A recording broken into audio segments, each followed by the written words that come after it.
Em destaque no Panorama CBN, Ramagem é solto após 2 dias detido nos Estados Unidos. Presidente Lula embarca para missão na Europa em momento de queda na popularidade. PGR vai analisar pedido do ministro Gilmar Mendes para investigar o relator da CPI do crime organizado. Backup em nuvem expôs lavagem bilionária e ajudou a prender MCs. Líderes de Israel e do Líbano se reúnem hoje. Panorama CBN. Oi, tudo bem? Eu sou Bianca Santos e esse é o Panorama CBN da manhã de quinta-feira, 16 de abril de 2026. Eu te conto em menos de meia hora o que de mais importante acontece no Brasil e no mundo. Vamos juntos!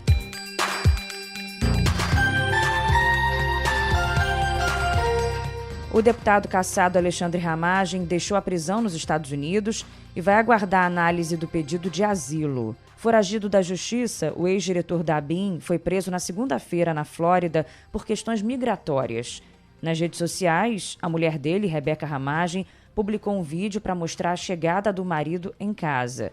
O senador Irã Gonçalves, que é do Progressistas de Roraima e amigo da família, disse que conversou com Ramagem sobre a soltura. Em entrevista ao SBT, o senador falou que o ex-deputado não precisou pagar fiança e nem houve interferência do governo americano para que ele deixasse a prisão. O que aconteceu foi o seguinte: o Ramagem foi detido por uma questão migratória.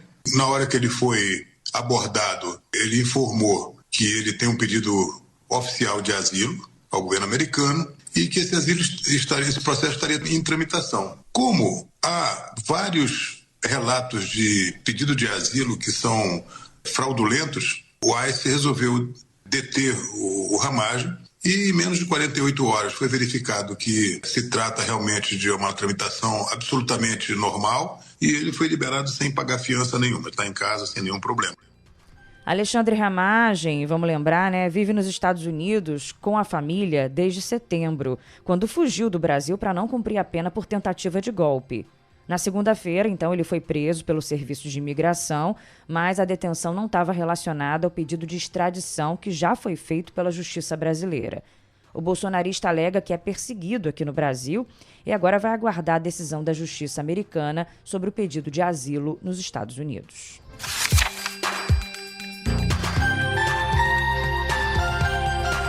O presidente Lula embarca hoje com uma grande delegação de ministros para uma missão, para uma viagem de 6 dias à Europa. Ele desembarca em Barcelona hoje à noite e amanhã deve se reunir com o premier espanhol Pedro Sánchez para assinar acordos bilaterais, incluindo terras raras. Na sexta e no sábado, o presidente participará da cúpula Brasil-Espanha, da 4ª reunião também em defesa da democracia e de um evento com líderes chamado Mobilização Progressista Global. Além de Lula e Pedro Sánchez, o encontro vai contar com a presença de pelo menos 8 chefes de Estado e governo também, além de líderes de mais de 100 partidos. E entre os nomes confirmados estão os presidentes da África do Sul, da Colômbia, do México e do Conselho Europeu. Fazem parte da comitiva de Lula os titulares de pastas como Relações Exteriores, Justiça, Fazenda, Cultura, Trabalho, Meio Ambiente e Minas e Energia. Depois da Espanha, Lula vai visitar a Alemanha e vai fazer uma rápida parada também em Portugal. Agora, é num momento tenso para ele aqui no Brasil, Uma reportagem do Globo até está chamando a atenção que, ao menos de 6 meses das eleições de outubro, o presidente enfrenta desafios para reverter a queda de popularidade nesse que é o 3º mandato dele e para manter vantagem na disputa pela reeleição. Foi o que apontou a pesquisa Genial Quest, feita entre os dias 9 e 13 de abril e divulgada ontem. O revés ocorre num contexto no qual a percepção negativa sobre a economia, puxada pela inflação de alimentos, ganha fôlego entre os brasileiros. Os preços voltaram a subir depois de meses sob controle, diante dos impactos da guerra no Oriente Médio, chegando ao maior nível do atual governo do petista, quadro que já tem se refletido no humor dos eleitores, que também se dizem mais endividados. O levantamento mostrou também que houve um salto de 58% em março para atuais 72% no total de entrevistados que perceberam avanço nos valores dos alimentos no último mês. E, além disso, metade dos entrevistados acredita que a economia do país piorou nos últimos 12 meses.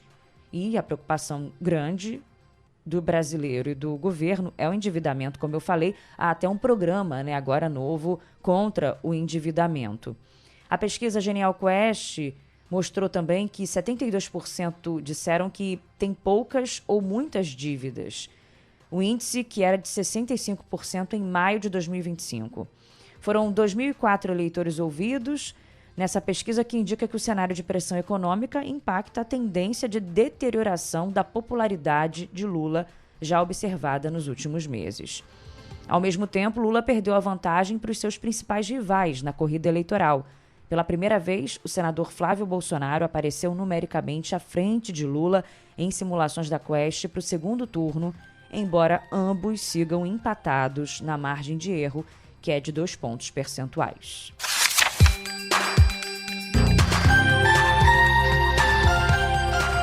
Agora eu te conto que a Procuradoria-Geral da República vai analisar um pedido do ministro Gilmar Mendes para investigar o relator da CPI do crime organizado por abuso de autoridade.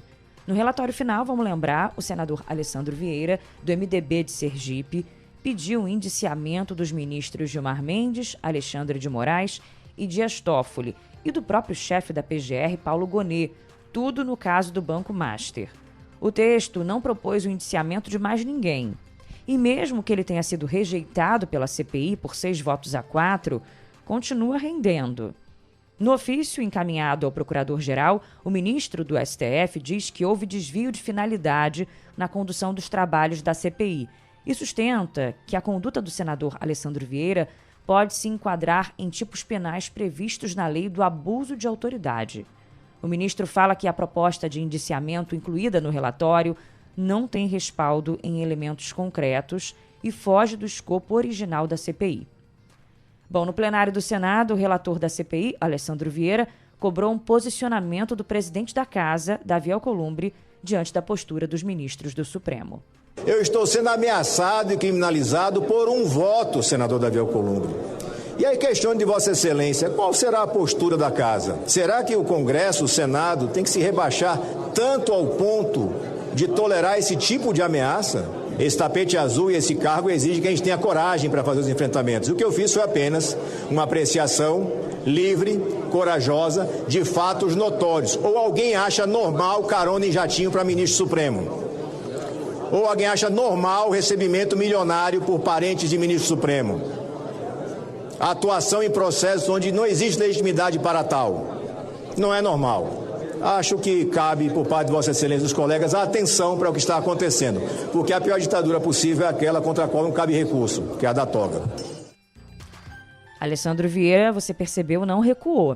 E o presidente do Senado, Davi Alcolumbre, diz que a advocacia da Casa dará apoio a parlamentares que enfrentem questionamentos judiciais no exercício do mandato. O Globo apurou que senadores tentam avançar nos próximos dias com medidas para conter o STF. As articulações são encabeçadas principalmente por senadores da oposição que apoiaram o relatório de Vieira. A ideia é reforçar, com mudanças legislativas, os instrumentos da CPI e mudar regras que retirem a influência do Supremo nas comissões parlamentares de inquérito.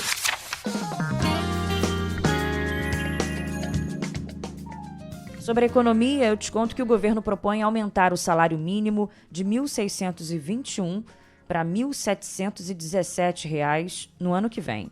A previsão está no projeto de lei de diretrizes orçamentárias apresentado ontem. O valor do mínimo serve como referência para aposentadorias, pensões e benefícios sociais. O aumento, que é de quase 6%, considera a variação da inflação e o crescimento da economia, respeitando o limite de elevação de gastos do arcabouço fiscal.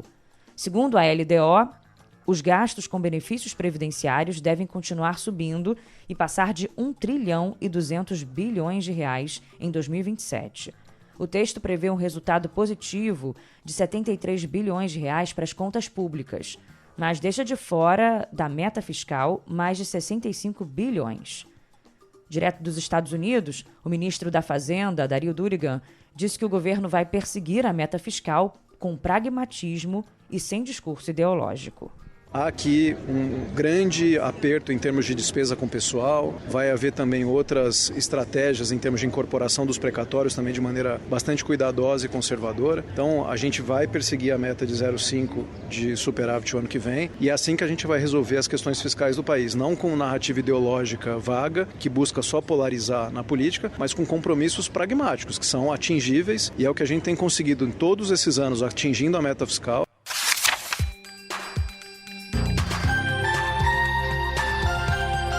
Página virada para você saber que a Comissão de Constituição e Justiça da Câmara marcou para a próxima quarta-feira a votação da PEC, que acaba com a escala 6x1.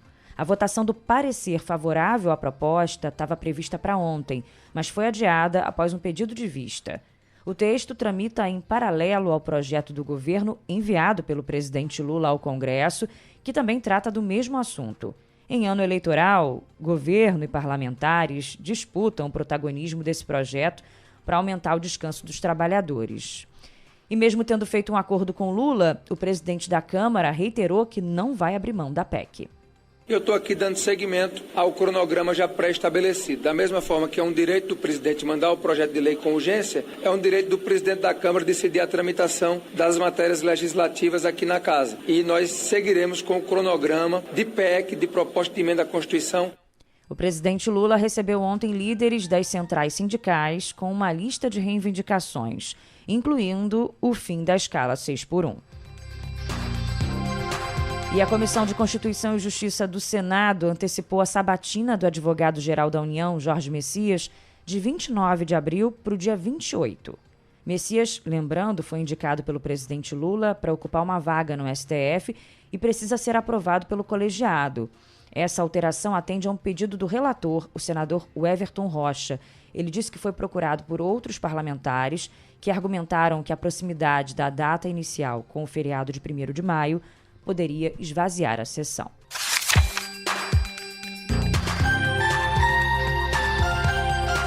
A Justiça de São Paulo determinou a interdição de Fernando Henrique Cardoso.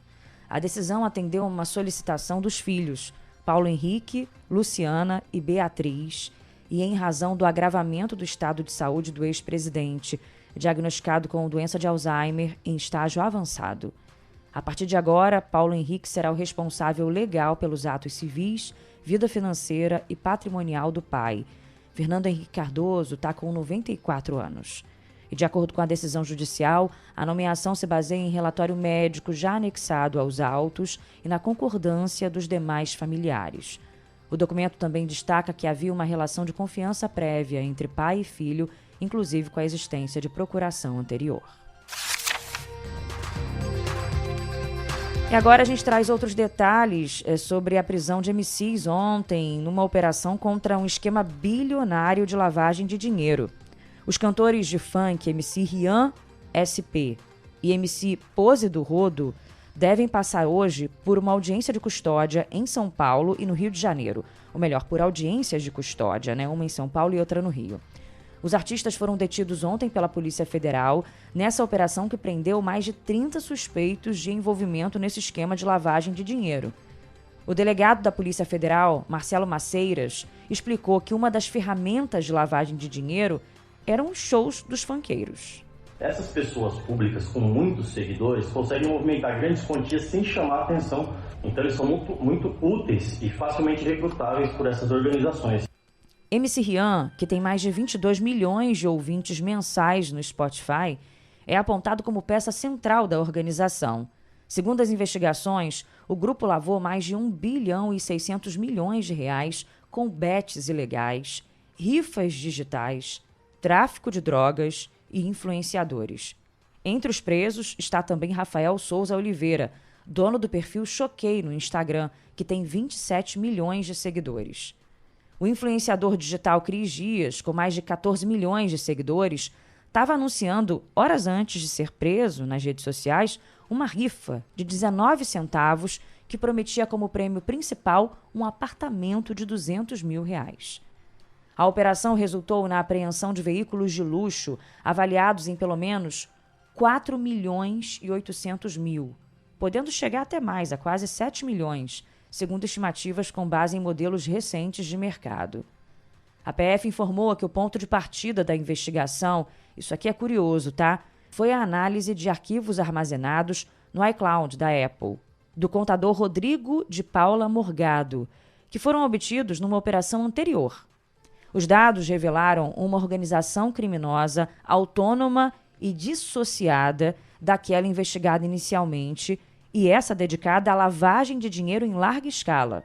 A partir do material encontrado na nuvem, então, a PF diz que conseguiu mapear uma estrutura suspeita de movimentar mais de 1 bilhão e 600 milhões de reais, como eu falei, por meio de bets, rifas, tráfico, empresas de fachada, laranjas, criptomoedas e remessas para o exterior.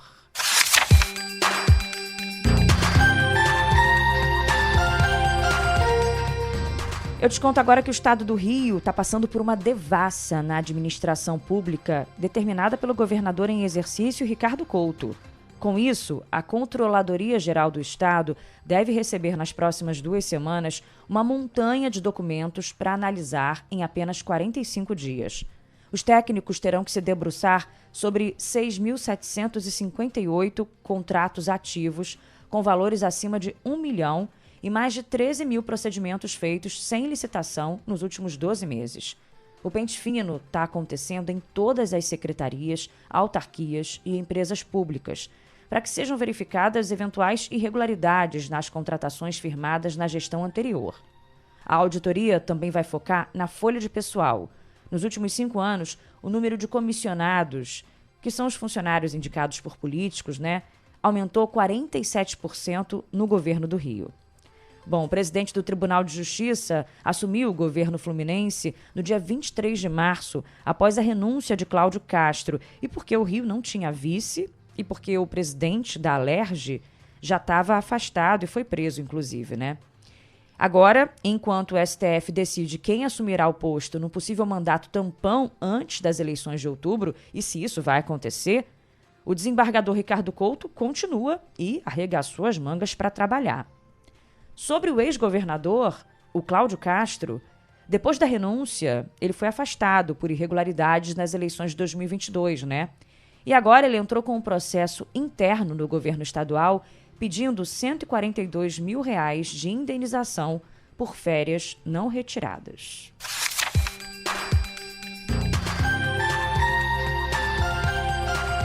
Um registro muito triste. A repórter Alice Ribeiro, de 35 anos, da Band Minas, está em coma depois de um acidente muito grave envolvendo o carro de reportagem em que ela estava.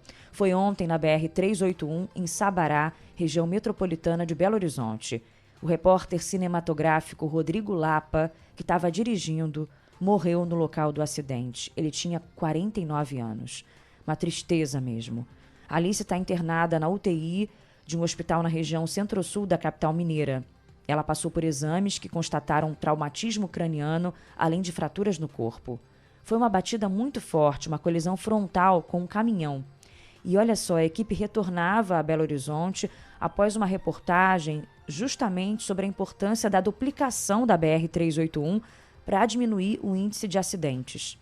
Em nota, a Band Minas informou que lamenta profundamente o ocorrido e que está prestando toda a assistência aos familiares das vítimas.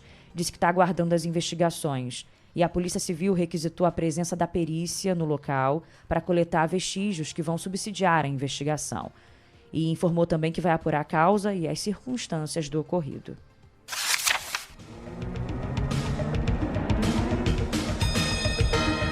Noticiário internacional agora em destaque. Os líderes de Israel e do Líbano devem se reunir hoje para discutir um cessar-fogo mediado por Washington. O anúncio foi feito pelo presidente dos Estados Unidos, Donald Trump, sem fornecer mais detalhes da reunião. Caso se confirme, será o primeiro encontro oficial entre os chefes de Estado dos dois países em 34 anos. O grupo libanês Hezbollah, apoiado pelo Irã, já havia proposto uma trégua de 1 semana a partir de hoje. Segundo o Ministério da Saúde do Líbano, os ataques de Israel ao grupo extremista já mataram mais de 2.000 pessoas e provocaram o deslocamento de mais de 1 milhão de habitantes. Enquanto isso, o comandante do exército do Paquistão, Asim Munir, deve se reunir hoje com autoridades do Irã em Teherã. O objetivo é organizar uma segunda rodada de negociações de paz com os Estados Unidos. A Casa Branca não confirmou a retomada das conversas, mas informou que Islamabad serviria como sede para um novo encontro com os iranianos. No final da semana passada, a tentativa de acordo fracassou. E um júri federal de Nova York condenou a gigante do setor de shows Live Nation e a subsidiária Ticketmaster por monopólio ilegal e cobrança excessiva de preços.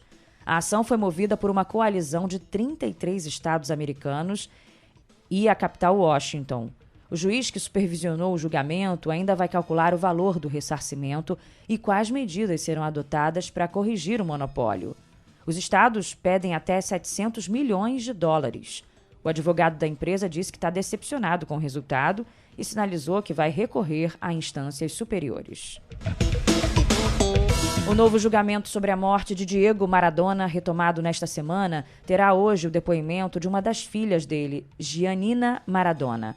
O julgamento vai determinar se profissionais de saúde que tomavam conta do ex-jogador foram ou não foram responsáveis pela morte dele em 2020. Essa daqui é uma notícia legal para o Brasil. 2 cientistas brasileiros entraram na lista das 100 pessoas mais influentes do mundo da revista Times, junto com o ator Wagner Moura. Eles têm contribuições importantes para a alimentação e saúde no mundo. São a Mariângela Hungria e o Luciano Moreira. Mariângela é agrônoma e microbiologista, trabalha para a Embrapa e em 2025 foi premiada com o World Food Prize, a condecoração mais importante da agricultura mundial. Ela dedicou a carreira à pesquisa de insumos biológicos como alternativa para substituir os fertilizantes químicos. Já o Luciano Moreira, ele criou a versão do mosquito Aedes aegypti, transmissor da dengue, com uma bactéria chamada Wolbachia. E assim o vírus não consegue se reproduzir no mosquito, fazendo com que não transmita a doença para os seres humanos. No ano passado, ele foi reconhecido como uma das 10 pessoas que moldaram a ciência em 2025 pela revista científica Nature.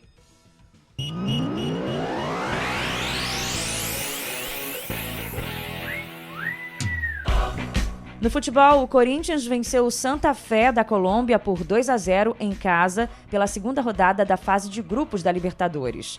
No Mineirão, o Cruzeiro perdeu para a Universidade Católica do Chile por 2-1, mesmo placar da derrota do Fluminense para o Independiente Rivadavia da Argentina no Maracanã. Hoje o Palmeiras recebe o Sporting Cristal do Peru e o Flamengo joga contra o colombiano Independiente Medellín no Maracanã. Pela Copa Sul-Americana, o Atlético Mineiro enfrenta o Juventude do Uruguai e o Bragantino joga contra o Blooming da Bolívia. Ontem, o Botafogo venceu o Racing por 3-2 em Buenos Aires.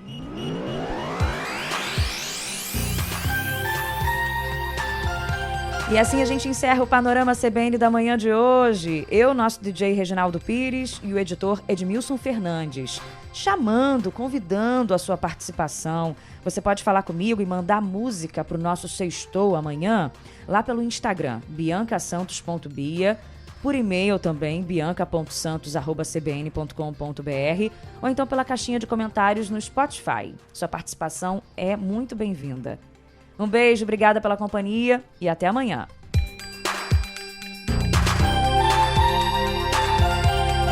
Panorama CBN. As principais notícias do dia em menos de meia hora.